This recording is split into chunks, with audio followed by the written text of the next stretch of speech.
In a world full of noise and endless distractions, we often forget the quiet power that lives within us.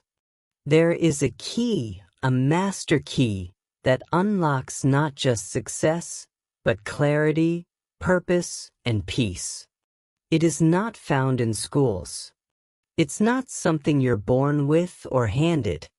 It's discovered the moment you realize that the greatest power you'll ever possess is the power to control your own mind. This message may not be what you expected to hear today, but it may be exactly what your soul needed. So take a breath, set your doubts aside, and open your heart, because what comes next has changed the lives of millions. And if you're ready, it may change yours too. And now, I ask you to forget all your problems and simply relax. I bring you the master key, with which you can open the door to any opportunity your mind can conceive. The master key consists of 17 principles. The first of these is definiteness of purpose. At the beginning of our visit, I make you a promise. If you definitely decide what you want most in life and write it down clearly on paper so that I can read it, I will give you the master key that opens the door to achieving your desires, whatever they may be. The exact moment I give you this master key will depend entirely on when you are ready to receive it. This is the first of 13 messages I will deliver to you. In each message, I will describe the master key in terms you will understand, if you are ready to understand.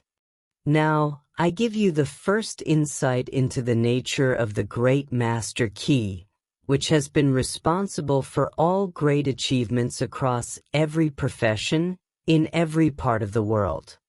Please listen carefully to what I have to say, because you may discover the secret of the master key during this very first visit.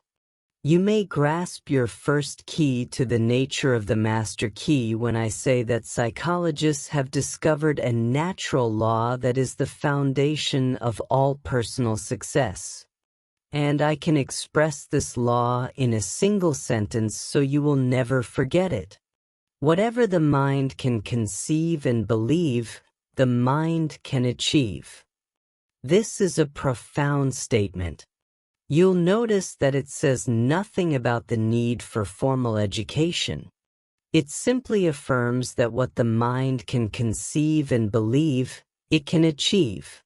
Now, if you want proof that the mind can achieve what it conceives without formal education, remember that Thomas Edison conceived the idea of becoming an inventor and became one of the greatest scientists in the world with only 3 months of formal schooling. When I first heard Andrew Carnegie explain this natural law, that it allows you, me, and everyone else to write our own price tags in life, I was so inspired that I began seeking the power behind it. That curiosity led me to the discovery of the master key, which I will reveal to you, if you are ready to receive it. My search led me to study the spiritual forces with which we are all blessed. It was in that field that I found a key that enabled me to help millions of people find their destiny on earth. I want to describe my discovery in the simplest terms, because it will show you why it is true that what the mind can conceive and believe, it can achieve, regardless of how many times you've failed in the past or how many unfulfilled desires and dreams you may have. I first glimpsed this powerful law, one that gives us the means to choose our life's purpose and achieve it, while being mentored by Andrew Carnegie during the development of the philosophy of success. I had just confessed to Mr. Carnegie my fears that he had chosen the wrong man to create the first practical philosophy of personal achievement because of my youth, my lack of education, and my limited finances. At that moment, Mr. Carnegie gave me a lesson I will never forget, one that changed my entire life and paved the way for me to help change the lives of millions of people, some not yet born. "Let me draw your attention," said Mr. Carnegie, "to a great power that is under your control, greater than poverty, greater than lack of education, greater than all your fears and superstitions combined. It is the power to take possession of your own mind and direct it to any ends you desire. This great power," said Mr. Carnegie, "is the gift of the Creator and is perhaps the greatest of all gifts to mankind, because it is the only thing over which man has complete and unquestionable control. When you speak of your poverty and lack of education," he continued, "you are simply directing your mind toward these undesirable conditions, because it is true that whatever your mind feeds upon, it attracts to you. Now, you see why it is important to recognize that all success begins with definiteness of purpose, a clear picture in your mind of what you want from life." Then Mr. Carnegie went on to share a universal truth that had such an impact on me. I began to see life with new eyes and set for myself a goal so far beyond anything I had imagined that it shocked my friends and relatives when they heard about it. "Every person," Mr. Carnegie said, "comes to Earth blessed with the privilege of controlling their mind and directing it to any end they choose. However," he continued, "each person is born with two sealed envelopes.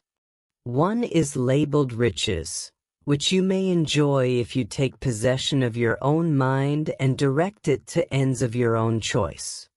The other is labeled penalties, which you will pay if you neglect to control and direct your mind.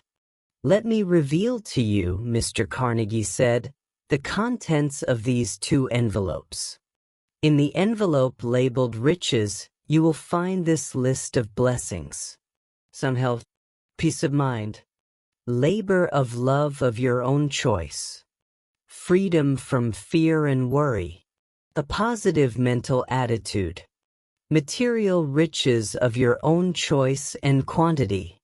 In the envelope labeled penalties, you will find this list of prices to pay for neglecting your mind: ill health, fear and worry, indecision and doubt, frustration and despair throughout life, poverty and want, a host of evils including envy, hatred, jealousy, anger, and superstition.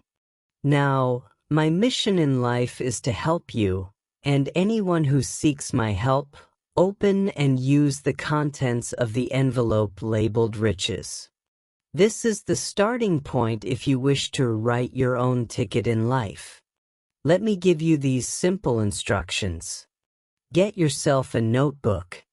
On page 1, write a clear description of your definite chief aim, the one thing or condition you are willing to accept as your idea of success. Remember, before you write, your only limitations are those you impose on yourself or permit others to impose. On page 2, write a clear statement of what you intend to give in return for what you want in life. Then begin where you are now and start giving it. Memorize both your statements, what you want and what you intend to give, and repeat them aloud at least 10 times daily. Always close your declarations with this prayer of gratitude: I do not ask for more riches, but for more wisdom with which to accept and wisely use the riches I was born with, the power to control and direct my mind to whatever end I desire. If you can sincerely accept and express this prayer in a humble spirit, as I now pass it on to you, a new and better world will open before you. A world in which you will see reflected the circumstances and things you have created by yourself.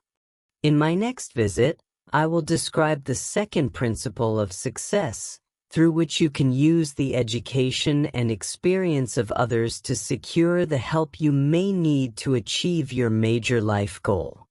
Let me close this first visit with my favorite expression of gratitude. O divine providence, I do not ask for more riches, but for more wisdom with which to make wiser use of the riches you gave me at birth, the power to control and direct my own mind to whatever ends I desire. Speak it with humility, live it with purpose, and a better world will open before you. This is just the beginning. Inner Voice, healing begins within.